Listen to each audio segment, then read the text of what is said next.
छोटा सा भविष्यवक्ता है बिलाम, क्या नाम है उसका? बिलाम। और उसके बारे में ये मशहूर है कि वो अगर किसी को शराब दे तो शराब लग जाता है, वो किसी को आशीष दे तो आशीष लग जाती है। कहते हैं ना, कह रहे भैया उससे पंगा मत लेना, वो तो औरत जो है वो अगर शराब दे देगी तो शराब लग जाता है ना, वो अगर आशीष दे देगी तो आशीष, या है ना। ऐसा कई दफा आपने सुना होगा अपने समाज में, हम लोग ऐसे लोग बहुत से लोगों से सुनते हैं कि भैया वो शराब ना दे दे, वो क्या कहते हैं ये ना कर दे, वो ना कर दे, है ना। ऐसा हम बहुत सुनते हैं। बिलाम के बारे में ऐसे ही एक आयत मैं इसके लिए आपसे बताऊंगा, वो आप जरा पढ़े। इसकी छठी 22वें अध्याय की छठी आयत है, और उसके बी पार्ट को पढ़े बेटा, जहाँ पे लिखा है ना, क्योंकि मैं जानता हूँ, क्योंकि यह मैं जानता हूँ, क्योंकि यह मैं जानता हूँ। बड़े ध्यान से सुनिए, है ना। ये बिलाम के बारे में बालाक कह रहा है। बालाक एक राजा है, अमोरियों का राजा है। किसका राजा है? अमोरियों का राजा है। और वो कह रहा है कि क्या कहते हैं, मुझे मालूम है कि बिलाम को ये एक तरह से तौफीक है, एक ये उसको बरकत है। हाँ, क्या है? ये मैं जानता हूँ कि जिसको तू आशीर्वाद देता है वह धन्य होता है। कि जिसको तू आशीर्वाद देता है, बिलाम मैंने तेरे बारे में सुना है कि जिसको तू आशीर्वाद दे देगा वो आशीर्वाद उस पर रह जाएगा, वो धन्य हो जाएगा। और जिसको तू श्राप देता है, और जिसको तू श्राप देता है वो श्रापित हो जाएगा। अच्छा, अब हुआ ऐसा है कि अभी जो है इस्राएली कौम मिस्र देश से निकल के आ रही है। कहाँ से? मिस्र देश में क्या थी, 400 साल से ज्यादा तक क्या थी, गुलाम थी, है ना। अब ये बाहर निकल के आ रहे हैं, करीब 30 लाख के लोग या 25 लाख के लोग आएंगे। कितना बड़ा झुंड होगा आप अंदाजा लगा सकते हैं। पूरी कौम चली आ रही है ना। और ये अभी क्या कहते हैं यहाँ पर, क्या कहते हैं, सॉरी, ये जो क्या कहते हैं, मोआब का राजा है, ये बालाक जो है मोआब का राजा। इससे पहले अमोरियों के साथ जो है इन्होंने, इसराइलियों ने विजय हासिल करी है। ये अमोरियों के देश से निकले हैं। और अमोरियों, मैंने यहाँ पे निशान लगाया, जरा आप देखिए 23 में आए, 21वें बाप की बेटा, 23 में 24 में आए। तो भी सीहोन ने इसराइल को अपने देश से होकर जाने ना दिया, हाँ, वरन अपनी सारी सेना को इकट्ठा करके इसराइल का सामना करने को जंगल। देखिए, सिहोन जो है ये अमोरियों का राजा है। सिहोन किसका राजा है? अमोरियों का राजा। बड़े ध्यान से सुनिए, बड़ी अच्छी स्टोरी है ये। सिहोन अमोरियों का राजा है। उसने इसराइलियों को, देखिए एक बड़ी भीड़ आ रही है कि जब आप मेरे घर के आगे इतना जाए, है ना, अरे सब गंदा कर देंगे। क्या कर देंगे? सब गंदा कर देंगे। मेरे को बहुत याद है, एक दफा क्या कहते हैं, किसान क्या कहते हैं, एक है, पता नहीं उनका, महेंद्र सिंह टिकैत नाम का एक उनका लीडर है कोई, है ना, किसान दल है या क्या है वो, ऐसे उन्होंने एक दफा कहा कि हम क्या कहते हैं वोट क्लब पे वो करेंगे, अपनी रैली करेंगे, है ना। तो सरकार ने बड़ा दम लगाया कि भाई ये रैली यहाँ पे वोट क्लब पे ना हो। एक्चुअली उसी के बाद से बंद हुई है। तो मैं छोटा सा आपको इसका बताना चाह रहा हूँ, क्यों? क्योंकि किसान आ जाएंगे सारे, वो अपनी सारी बैलगाड़ियां और वो सब लेके आ जाएंगे। सरकार को डर था, है ना, कि वो सारा इंडिया गेट का नक्शा बिगाड़ देंगे, वोट क्लब मतलब इंडिया गेट। और किया भी ऐसे उन्होंने, वो अपनी बैलगाड़ियां लेकर और सब, और गोबर और सारी चीजों, सारा उन्होंने गंदा कर दिया, सारा बाग उजाड़ दिया उन्होंने पूरा।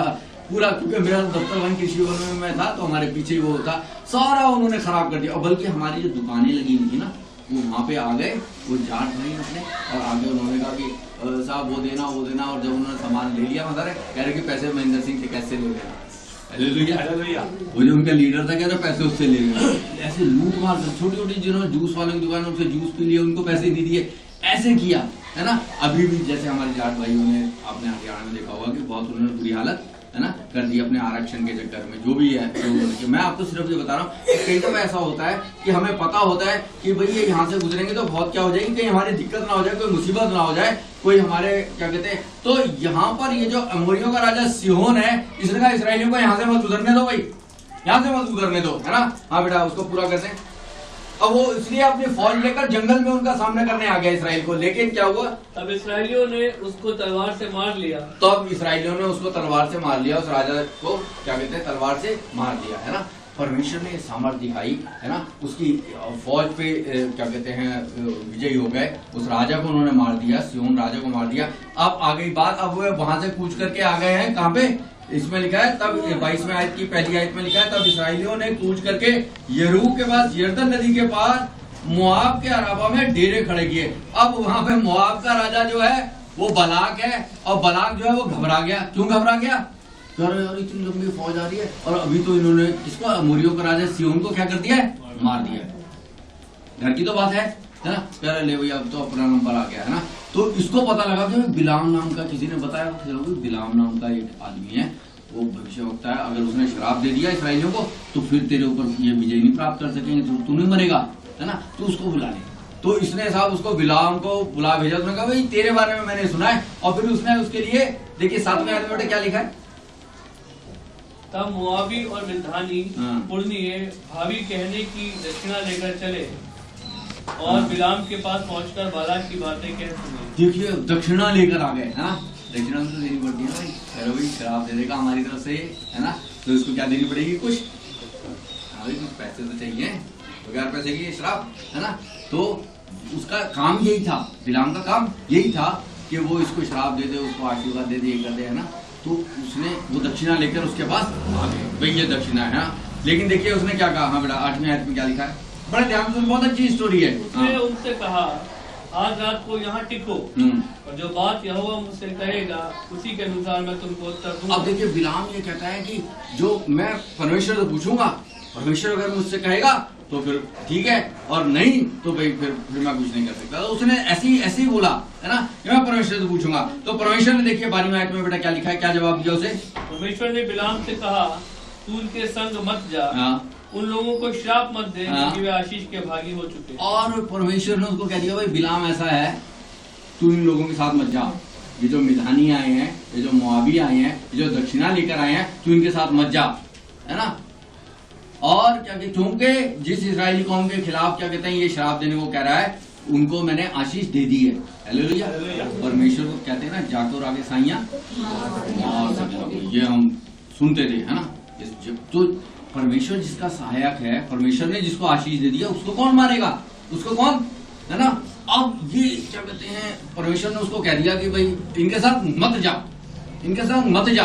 तो अब बिलाम जो है, क्योंकि ये बिलाम जो है, बिलाम के बारे में जब नए नियम में हम जाए तो हमें पता लगता है कि बिलाम जो है थोड़ा लालची आदमी है, लोभी आदमी है। आज का जो क्या कहते हैं परमेश्वर का जो वचन है वो भी कुछ हमें इसी तरफ इशारा करता है ना। देखा कि सब दुश्मनों से हमें बचा, लोभ भी हमारा दुश्मन है ना, व्यभिचार भी हमारा दुश्मन है, दुष्कामना भी हमारी दुश्मन है, अशुद्धता भी हमारी दुश्मन है ना, क्रोध विरोध फूट विदर्भ भी हमारा दुश्मन है, हमारे बहुत दुश्मन है ना। इन दुश्मनों पर हम यीशु मसीह के द्वारा क्या पाते हैं, विजय पाते हैं, क्योंकि यीशु मसीह ने इन सब चीजों पर क्या पाई है, विजय पाई है। अब हम यीशु मसीह पर जब विश्वास करते हैं तो इनसे हम सब चीजों पर विश्वास करते हैं। तो बिलाम जो है, बिलाम को परमेश्वर का इनके साथ मत जा, क्योंकि मैंने तो भैया इस काम को क्या कर दिया, आशीषित कर दिया, अब इनको तू शराब नहीं देना, है ना। तो देखिए उसने फिर उसके बाद 15वीं आयत पढ़े बेटा, क्या लिखा, वो वापस चले गए कि उसने उनको मना कर दिया, परमेश्वर ने मना कर दिया तुम्हारे साथ नहीं जा सकता मैं, अब वो वापस चले गए। तो देखिए बालाक ने फिर क्या किया, हाँ, इस पर बालाक ने फिर और हाकिम भेजे, हाँ,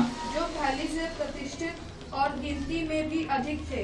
पहले तो ऐसा था, पहले तो भेज दिया, कलर को भेज दिया, पहले किसको भेज दिया, कलर को, कलर से नहीं बात नहीं, कह रहा कोई एसओ को भेज दो, सेक्शन ऑफिसर को भेज दो, है ना। अब सेक्शन ऑफिसर काम नहीं करा, कह रहा है अंडर सेक्रेटरी को भेज दो, डायरेक्टर को भेज दो, है ना।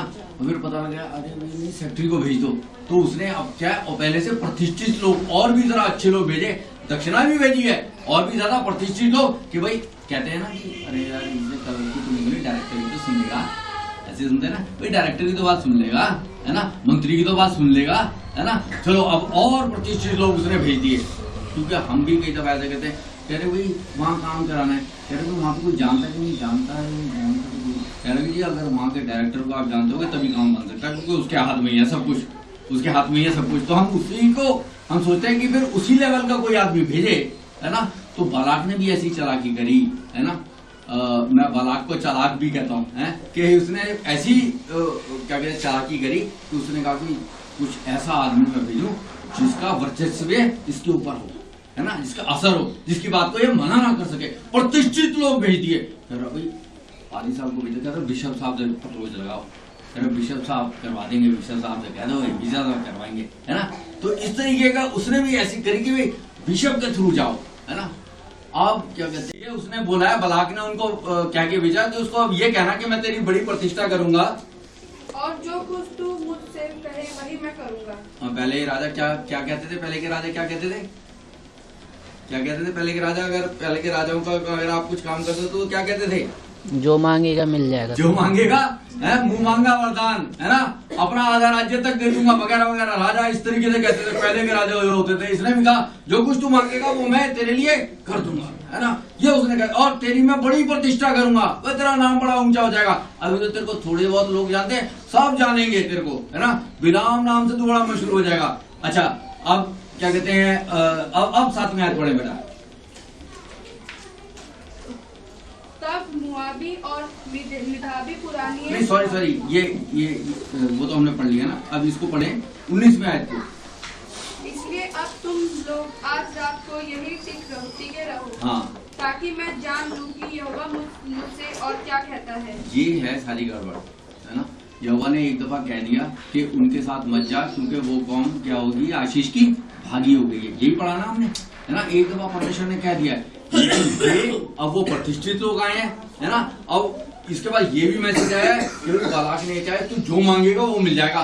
पहले तो हम सोना चांदी लेके आए थे, कुछ कपड़े लेके आए थे, कुछ और चीजें लेके आए, लेकिन अब वो राजा ने ये कह दिया है कि तू जो मांगेगा वो हो जाएगा, है ना, और तेरी बड़ी प्रतिष्ठा होगी। अब तो उसने क्या आ गया मन में, परमेश्वर के वचन में लिखा है, पैसे का लोभ सब बुराई की जड़, पैसे का लोभ सब बुराई की जड़। अब ये जो था, इसको एक दफा जब परमेश्वर ने कह दिया इनके साथ मत जा, वो आशिक के भागी हो गए, तो भाई अब तो क्वेश्चन ही नहीं उठता। परमेश्वर थोड़ी ना कहेगा कि नहीं अच्छा चल अब उनको शराब दे दे, अब तेरे को दक्षिणा ज्यादा मिल गया तो शराब। परमेश्वर ऐसा करता है क्या?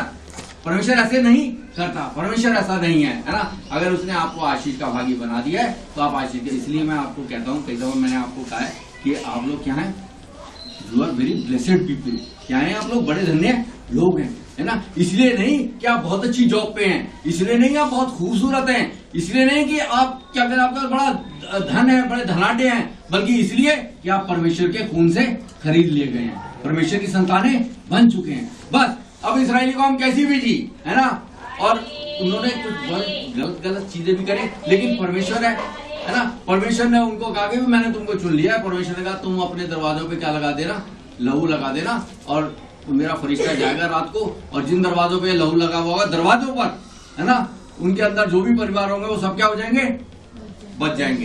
हालेलुया, कितना प्यारा परमेश्वर है। अब दरवाजे के पीछे पता नहीं मेरे जैसे भी थे, बहुत सारे ऐसे होंगे, है ना, बुरे भी होंगे, भले भी होंगे, दुआ बंदगी वाले भी होंगे, गलत काम कर, लेकिन चूंकि उनके दरवाजों पर लहू लगा हुआ है ना, इसलिए वो सब क्या हो गए, बच गए। और आज हम भी क्या कहते हैं, यीशु की लहू की जय, है ना। हम सबको कहते हैं यीशु के लहू में कवर करते हैं, यीशु के लहू में हम सबको ढांक देते हैं। तो यीशु के लहू से क्या होता है, आपका और मेरा बचाव होता है। हालेलुया।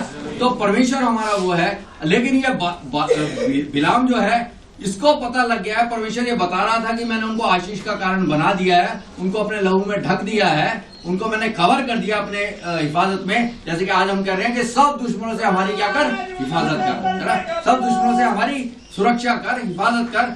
लेकिन ये जो है, ये कहता है अब देखता हूँ कि परमेश्वर क्या कर, और क्या कहता है। क्या बेटा दोबारा पढ़े उसको आयत को। इसलिए अब तुम लोग आज रात को यहीं टिक रहो, ताकि मैं जान लूं कि यहोवा मुझसे क्या कहता है। शायद यहोवा ये कहते कि चल तेरी आज तेरी ज्यादा प्रतिष्ठा होगी, है ना, तुझे दान दक्षिणा ज्यादा मिल जाएगी, शायद राजा तेरे को क्या कहते हैं आधा राज्य दे देगा, चल, है ना, मैं शायद अपना वो विचार बदल देगा, और मैं देखता हूँ परमेश्वर क्या कहता है। हालेलुया। नहीं यानी तो परमेश्वर जो है हमारे, है ना, परमेश्वर ने तो लालच के खिलाफ बहुत सारी चीजें कही हैं। जो मैं आपको बता रहा था ना, जो ग्रीड के बारे में, जो आलस के बारे में बता रहा था कि जो बिली ग्राम थे उन्होंने एक पाप तो बताया क्या है, आलस, और एक और पाप बनाया था ग्रीड। क्या है ग्रीड? ग्रीड माने लालच। लालच के बारे में भी उन्होंने बताया। उन 7 पापों में लालच भी एक पाप है, जिसके बारे में उन्होंने कहा ये भी मसीहत में बहुत पाए जाते हैं।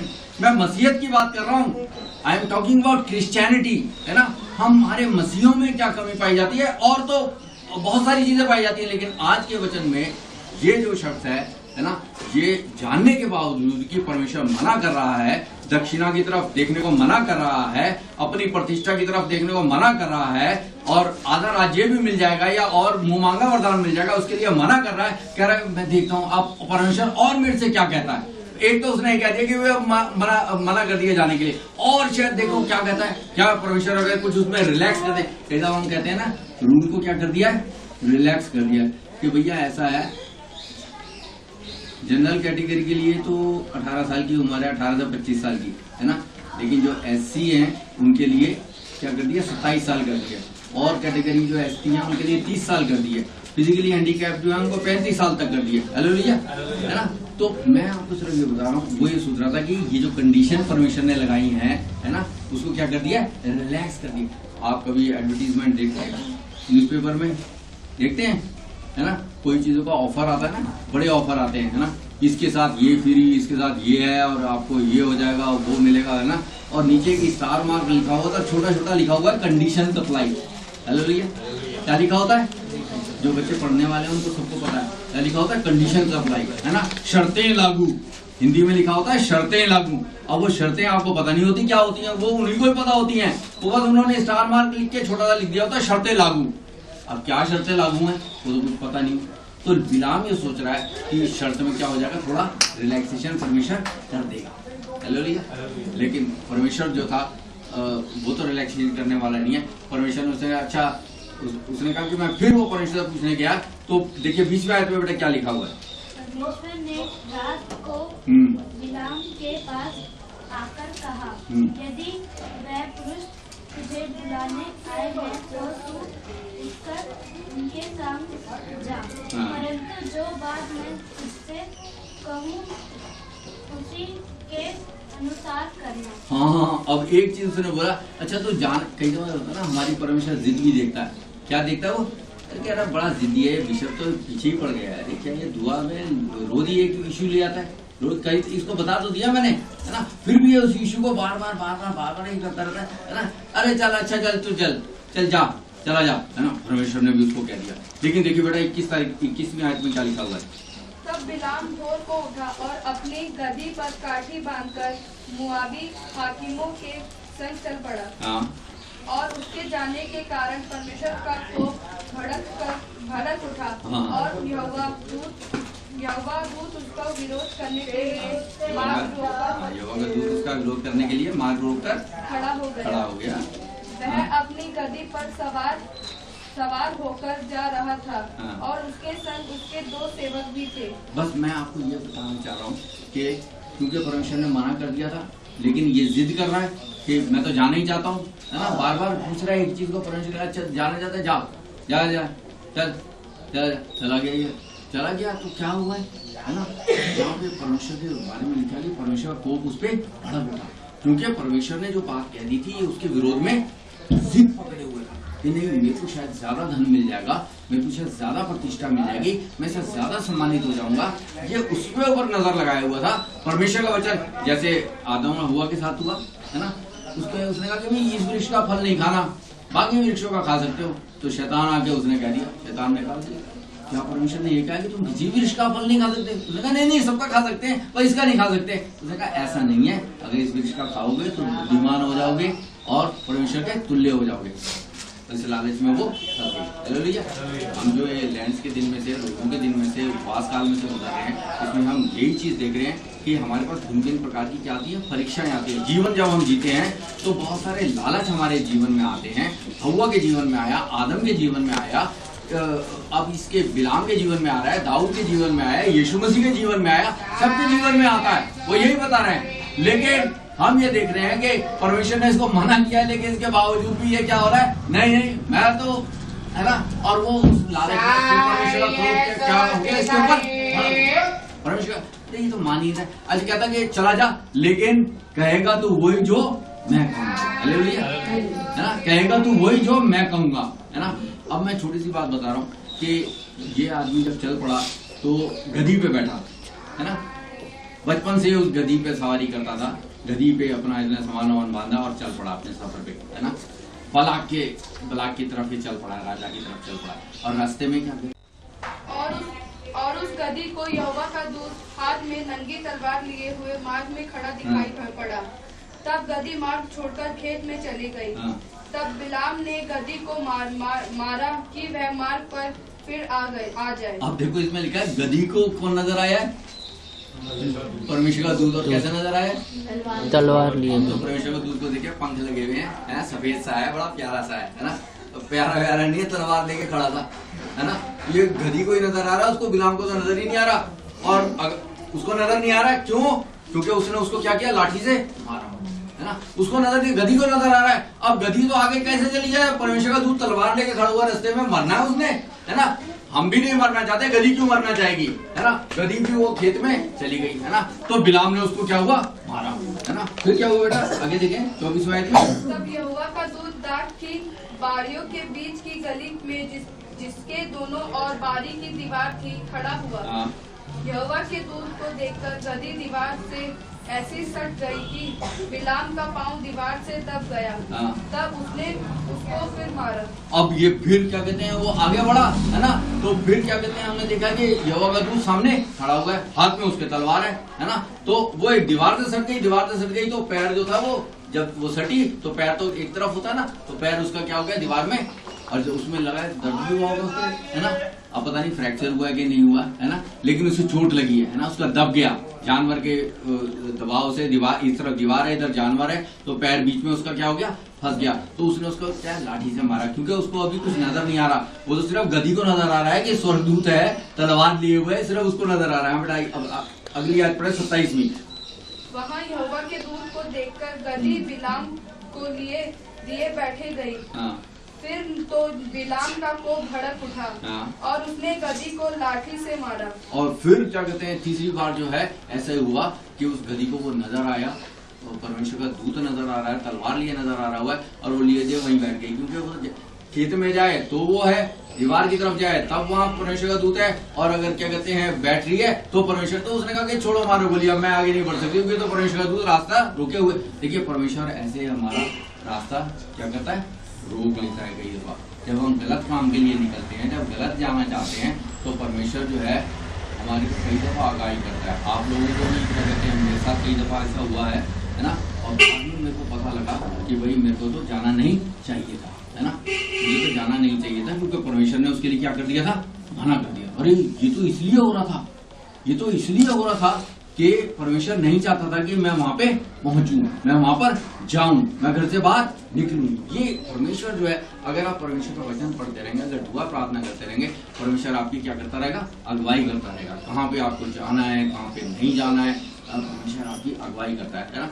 लेकिन ये जो है यहाँ पे बिल्कुल साफ हो रहा था कि ये बिलाम जो है, ये अपनी इच्छा पूरी करने के लिए, अपनी मर्जी पूरी करने के लिए, अपने लालच को पूरा करने के लिए जाना जाता है। और तब क्या कहते हैं, जो 28वां आयत बेटा देखिए क्या लिखा है। तब यहोवा ने गधी का मुंह खोल दिया और वह बिलाम से कहने लगी, मैंने तेरा क्या किया है कि तूने मुझे 3 बार मारा। देखो मैं एक चीज आपको बताऊं, बाइबल में आप सारी बाइबल पढ़ेंगे ना, कहीं पे भी कोई जानवर नहीं बोलता है, कोई भी आप देखेंगे जानवर का जिक्र है ना, लेकिन कहीं पे भी कोई नहीं बोलता, कोई जानवर नहीं बोलता। बस ये बाइबल में एक आयत है जहाँ पे लिखा है कि जानवर बोल पड़ा।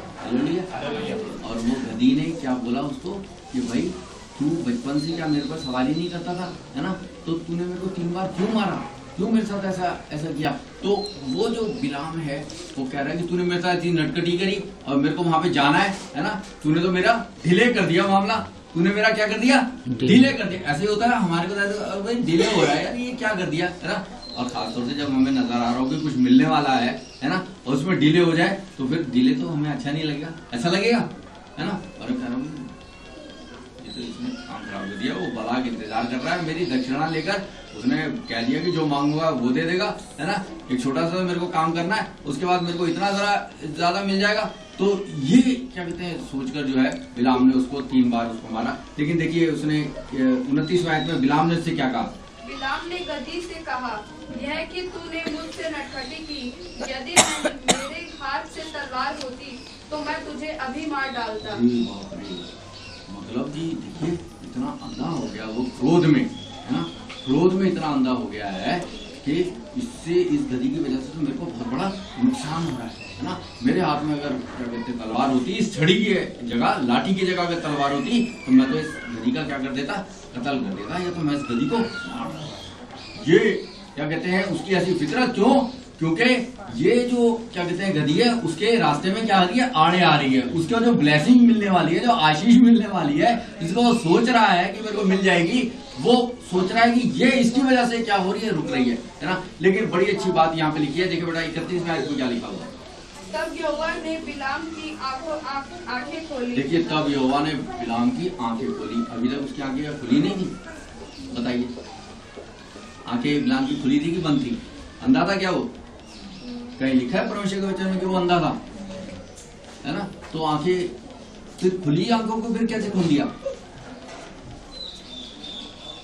इसका मतलब ये है कि जो परमेश्वर को दिखाई दे रहा है या जो परमेश्वर ने बंदोबस्त किया है वो बिलाम को नजर नहीं आ रहा है। वो कई दफा मुझे और आपको नजर नहीं आता है। जो परमेश्वर का बंदोबस्त है, जो परमेश्वर ने किया है, वो मुझे कई दफा नजर ही नहीं आता कि परमेश्वर ने क्या बंदोबस्त कर रखा है ना? और मैं तो गधी को ही पीटने पे लगा हुआ हूं, है ना? और तलवार होती तो मैं तो तेरा यहीं पे काम कर देता, तुझे मार डालता। लेकिन परमेश्वर ने उसकी आंखें खोल दी। अब देखिए, जब उसकी आंखें खोली है, कौन सी आंखें खुल गई और क्या हुआ उसके साथ? और उसको यहोवा का दूत हाथ में नंगी तलवार लिए हुए मार्ग में खड़ा दिखाई। अभी तक सिर्फ गधी को दिखाई दे रहा था, बिलाम को नहीं दिखाई दे रहा था। अगर बिलाम को दिखाई देता तो उसी टाइम वो उसको मारना बंद कर देता, उसको कहता दूध दिखाई। ये तो गधी को दिखाई दे रहा था, अब बिलाम को भी दिखाई दिया है ना? अब परमेश्वर ने उसकी कौन सी कहते हैं ना, किसकी अंतरात्मा की आंखें खोली हैं। अब उसने परमेश्वर की बात समझने की आंखें खोली हैं। इसलिए क्या कहते हैं, हम जब दुआ करते हैं ना, तो आपने देखा होगा कि क्या कहते हैं, परमेश्वर के वचन से पहले हम जब दुआ करते हैं कि परमेश्वर हमें सबको क्या कर अपनी आत्मा से भर, है ना? क्योंकि तेरा वचन आत्मा के द्वारा लिखा गया है, आत्मा से ही अब हम इसको समझ सकते हैं।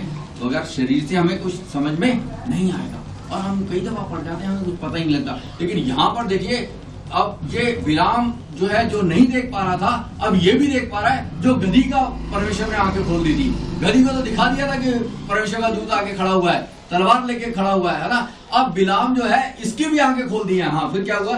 तब वह झुक गया और मूस के बल गिर के दंडवत की। तो गधी क्या बुरा कर रही थी? जब वो खेत में जा रही थी, जब वो दीवार से सट गई थी, जब वो लिए बैठ गई, तो गधी क्या बुरा कर रही थी, है ना? वो भी तो ठीक ही कर रही थी। बेचारी क्या करेगी? चलो दूर खड़ा हुआ है सामने तलवार लेके, तो आगे तो नहीं बढ़ सकते। अब तू भी तो झुक गया, है ना? अब मारना उसे गधी को, अब भूल गया उसको गधी को मारना। अब उसको पता लगे यार ये तो मिस्टेक हो गई। क्या हो गई? और ये तो मिस्टेक हो गई मेरे से, बहुत गलती। और हमसे अजीजों ये गलती होती है। परमेश्वर देखिए अपना वचन हमारे लिए इसलिए देता है कि हमसे गलती होती है, सबसे गलती होती है। हम लोग कहते हैं ना, इंसान जो है क्या है, गलती का पुतला है ना? इट इज ह्यूमन टू है ना? हमसे सबसे गलती होती है। लेकिन परमेश्वर जो है हमें बहुत प्यार क्या करता है, हमें बहुत प्यार करता है। वो बिलाम को भी नाश नहीं करना चाहता है, वो नहीं चाहता कि बिलाम को नाश हो जाए। हालांकि बिलाम के लिए बहुत सारी बातें लिखी हैं, हम नए नियम में चले जाएं तो उसमें बहुत सारी बातें लिखी हैं, है ना? यहाँ पे जो है बिलाम जो है खास तौर से जो है उसको परमेश्वर बताना चाहता है कि भाई जब मैंने इसको मना कर दिया तो वो क्यों वहां पे जा रहा है ना? नीचे के बैठ गया। और देखिए फिर क्या हुआ, 34वें आयत देखिए, 34वें आयत में क्या लिखा है? तब बिलाम ने यहोवा के दूत से कहा, मैंने पाप किया है, मैं नहीं जानता कि तू मेरा सामना करने को मार्ग में खड़ा है। कौन खड़ा था सामने? बिलाम के सामने करने तो परमेश्वर खुद ही खड़ा हुआ है। अब तो दूत की भी बात नहीं रह गई, ठीक है? वो परमेश्वर का दूत होगा, परमेश्वर ने भेजा होगा। लेकिन परमेश्वर अब उसका वचन ये कह रहा है, परमेश्वर ये कह रहा है कि तेरा तो सामना मैं कर रहा हूँ, तेरा तो सामना मैं कर रहा हूँ, है ना? इसीलिए अजीजों, अगर परमेश्वर की मर्जी के बगैर हम कुछ भी करने की कोशिश करते हैं ना, तो परमेश्वर ये बता रहा है कि वो कामयाबी नहीं देता। प्रेम हमसे बहुत करता है वो, है ना? मैं अपने जीवन में कई दफा देखा है, मैं कई चीजें मैंने जो करनी चाहिए परमेश्वर नहीं करता, आशीष निकल गई। हालेलुया, क्योंकि परमेश्वर ने कह दिया था। ये तो लालच में बंधा हुआ है ना? और इसने अपना मुंह खोला कि मैं उनको क्या दे दूं, शराब दे दूं, है ना? ताकि मेरे को बालाक से बहुत सारी दक्षिणा मिल जाए, बहुत सारी प्रतिष्ठा मिल जाए, बहुत सारा इनाम मिल जाए। लेकिन परमेश्वर ने इसकी शराब को क्या इसमें बदल दिया, आशीष में। इसराइलियों के लिए आशीष। वो मैं हिस्सा नहीं, क्योंकि बहुत लंबा बता रहा हूँ। देखिए आज हमने एक हिस्सा पढ़ा है ईशों की किताब में, निकाले 5वां अध्याय और उसकी 3री आयत पढ़े। 5 बाब और उसकी 3री आयत सिर्फ पढ़े, सारी आयत मैं नहीं पढ़ाना चाहूंगा।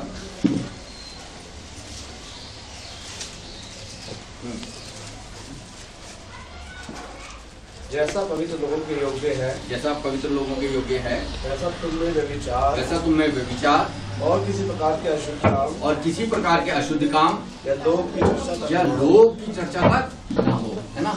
और बिलाम के जीवन में क्या कहते हैं, हमने यही देखा है ना, इसमें व्यभिचार भी है। अगर हमारे जीवन में व्यभिचार है या फिर हमारे जीवन में कोई अशुद्ध कार्य है या फिर हमारे जीवन में क्रोध है, विरोध है, फूट है, विधर्म है, जैसा कि परमेश्वर के वचन में लिखा हुआ है, जो कि किसके शरीर के फल हैं, अगर वो कोई चीज है तो उसके लिए परमेश्वर जो है हमें क्या करता है, मना करता है। तो वो कह रहा है कि जैसा पवित्र लोगों के योग्य है वैसे ही तुम में ये सब अशुद्धता की चीजें नहीं होनी चाहिए, बुराई नहीं होनी चाहिए और लोभ की भी चर्चा ना हो। अब इसके देखिए, इसकी 5वीं आयत में क्या लिखा हुआ है, यदि तुम यह जानते हो कि किसी व्यभिचारी या अशुद्ध जन या लोभी मनुष्य की जो मूरत पूजने वाले के बराबर है, मसीह और परमेश्वर के राज्य में मिरास नहीं। ये बहुत डेंजरस चीज है।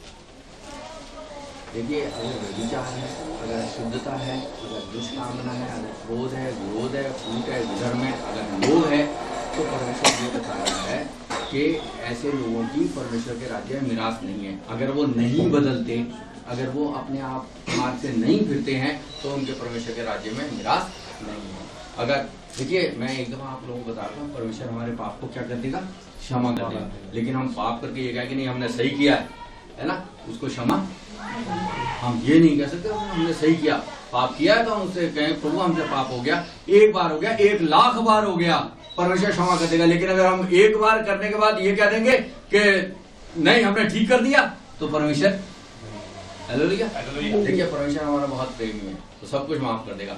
लेकिन हमारी इस तरह की चीज कि नहीं मैंने ठीक कर दिया पाप करके, तो पाप करके मैंने ठीक नहीं किया है, इसके लिए परमेश्वर जो है वो मुझे और आपको मनाई करता है ना। यीशु मसीह पतरस ने बोला कि भाई मैं अपने भाई को कितने बार माफ कर दूं, 7 बार। उसने कहा नहीं 7 के नहीं 7 के 70 बार, है ना।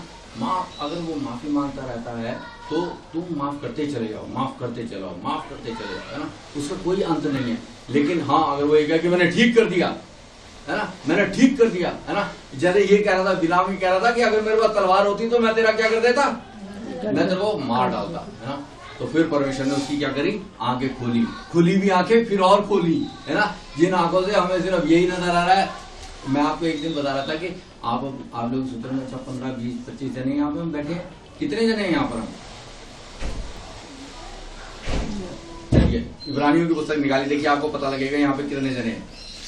इब्रानियों 12वां अध्याय निकाला, देखिए कितने जने हैं यहाँ पे, आपको पता लगेगा। 22वें आयत से पढ़िए। पर तुम सिय्योन के पहाड़ के पास और जीवते परमेश्वर के नगर स्वर्गीय यरूशलेम के पास और लाखों स्वर्गदूतों और उन पहलोठों की साधारण सभा और कलीसिया जिनके नाम स्वर्ग में लिखे हुए हैं और सबके न्याय परमेश्वर के पास और सिद्ध किए हुए धर्मियों की आत्माओं और नई वाचा के मध्यस्थ यीशु और छिड़काव के उस लहू के पास आए हो। बस कहाँ पे आए हो, इन सब चीजों के सम्मुख आए हो तुम, है ना। उसमें कौन है, लाखों स्वर्गदूत। यहाँ पे अब आ रहा है कोई नजर, क्योंकि हमारी वो वाली आंखें, हालेलुया। मैं यही बताना चाह रहा हूँ, है ना।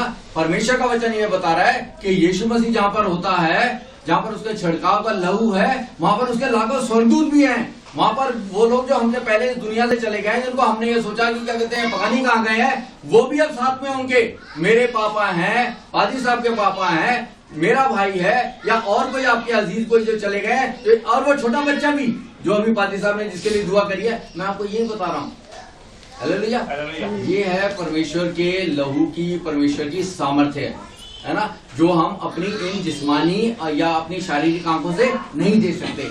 ये है उसका आश्चर्य क्रम कि यहाँ पर ये क्या कहते हैं जो भवन है, यहाँ पे सिर्फ ये 20-25 जने नहीं, बल्कि यहाँ पे लाखों स्वर्गदूत हैं, जो कि मुझे और आपको नजर नहीं आ रहे, जब तक कि मेरी और आपकी बिलाम की तरह से आंखें ना खुल जाएं। हालेलुया। तब हमें नजर आता है, और इतने फरिश्ते, है ना। लेकिन अभी परमेश्वर के वचन में लिखा है, जैसा उसने परमेश्वर ने कहा था उसको, थोमा को कहा था कि तूने तो देख कर विश्वास किया है, धन्य है वो जो बिन देखे।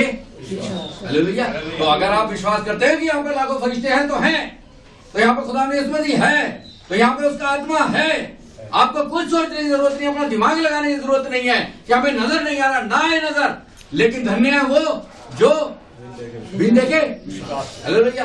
तो आज मैं यही बात बताना चाह रहा हूँ आपको, कुलुस्सियों के खत में जो लिखा है। एक और कुलुस्सियों के खत से एक और बात देख लें, कुलुस्सियों का खत भी निकाल लें, उसके भी 3 बाब की 5वीं आयत देखें। कुलुस्सियों 3 बाब की 5वीं आयत देखें जरा, उसमें क्या लिखा हुआ है।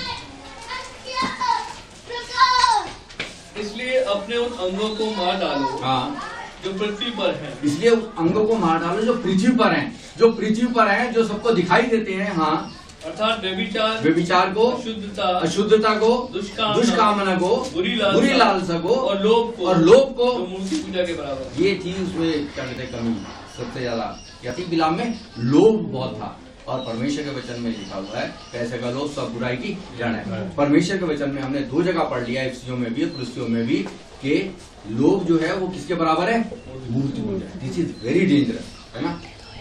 ये मूर्ति पूजा जो है इसके लिए परमेश्वर जो है बहुत, क्योंकि अगर आप पुराना नियम आप सारा पढ़ेंगे तो आप देखेंगे, या नए पास्टर भी होते हैं तो वो भी एकदम कहते हैं, अगर आप घर में कोई मीटिंग करते हैं तो सबसे पहले कहते हैं कि इसको तो हटाओ। क्यों? क्योंकि इससे परमेश्वर क्या करता है, बड़ी घृणा करता है, परमेश्वर इससे नफरत करता है ना। और बिलाम जो था वो यही कर रहा था। क्यों? उसको धन जो है, धन भी क्या है, एक तरह की मूर्ति। परमेश्वर ये बता रहा है अपने वचन में आज, है ना। धन का देखिए, धन सबको चाहिए, मुझे भी रोटी खानी पड़ती है, कपड़े पहनने पड़ते हैं, है ना, गाड़ी में पेट्रोल डलवाना पड़ता है, सब कुछ करना पड़ता है, उसके लिए धन तो चाहिए, है ना। लेकिन धन का लोभ जो है वो क्या है, हमारे लिए बहुत डेंजरस है। इसको बिलाम को क्या रोटी नहीं मिल रही थी, सब कुछ चल रहा था, इसका ठीक ठाक चल रहा था, है ना। लेकिन और देखिए परमेश्वर क्या कहता है ना, क्योंकि बालाक मुझे और कुछ देना चाहता है ना। पहले जो उसने दक्षिणा लेके भेजी थी, अब और प्रतिष्ठित लोग भेजे हैं। अब तो उसने ये कह दिया कि भाई जो तू मांगेगा वो मुंह मांगेगा, वरदान मिल जाएगा। तो उसका लालच क्या हो गया, बढ़ गया, और यही उसके अकाउंट में कहाँ पे चला गया, मूर्ति पूजा के बराबर। हालेलुया। तो परमेश्वर आज परमेश्वर आपसे यही कह रहा है कि हम इससे बचने की। अब देखिए, मैं आखिर में एक चीज जो हमने लूका की इंजील पढ़ी है, जरा उसको देख लें। तब उसमें एक आयत में आपको पढ़वा दूं, उसके बाद मैं लूका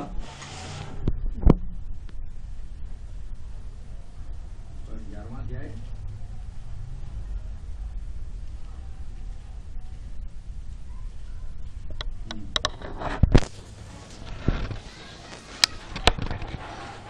देखिए 21वें आयत से बड़ा पढ़ेगा। जब बलवंत मनुष्य हथियार बांधे हुए अपने घर की रखवाली करता है तो उसकी संपत्ति बची रहती है। हाँ, देखिए बलवंत आदमी, देखिए आप यहाँ पे रहते हैं, है ना, तो घर की अगर आपकी कोई संपत्ति कोई घर में रखा है, हीरे जवाहरात रखे हैं, कुछ रखे हैं, है ना, अगर आप बलवान है, ताकतवर है ना, अगर कोई गुंडा उंडा आ भी जाए तो आप उसका क्या कर सकते हैं, मुकाबला कर सकते हैं, है ना। उसको आप रोक सकते हैं कि वो आपका धन संपत्ति को लूट ना सके, है ना। तो जब तक कोई बलवान रहेगा तो वो अपनी धन संपत्ति की क्या कर सकता है, हिफाजत करता है। लेकिन एक और चीज के आगे लिखीजिए हमेशा, और जब उससे बढ़कर कोई और बलवंत चढ़ाई करके उसे जीत लेता है, कहाँ, तो उसके वे हथियार जिन पर उसका भरोसा था छीन लेता है और उसकी संपत्ति लूट कर बांट देता है। ये बड़ी खतरे की बात है। लेकिन अगर कोई उससे बलवंत आ जाए, है ना, मेरे पास काफी कुछ है, ठीक है, कोई नहीं आ सकता मेरे घर, मैं जब तक करता हूँ, है ना। लेकिन हो सकता है कोई जना मेरे से ताकतवर आ जाए, घर के अंदर रिवॉल्वर लेके आ जाए, तलवार लेके आ जाए, भाला लेके आ जाए, तो क्या होगा, वो मुझे क्या कर लेगा, पकड़ लेगा।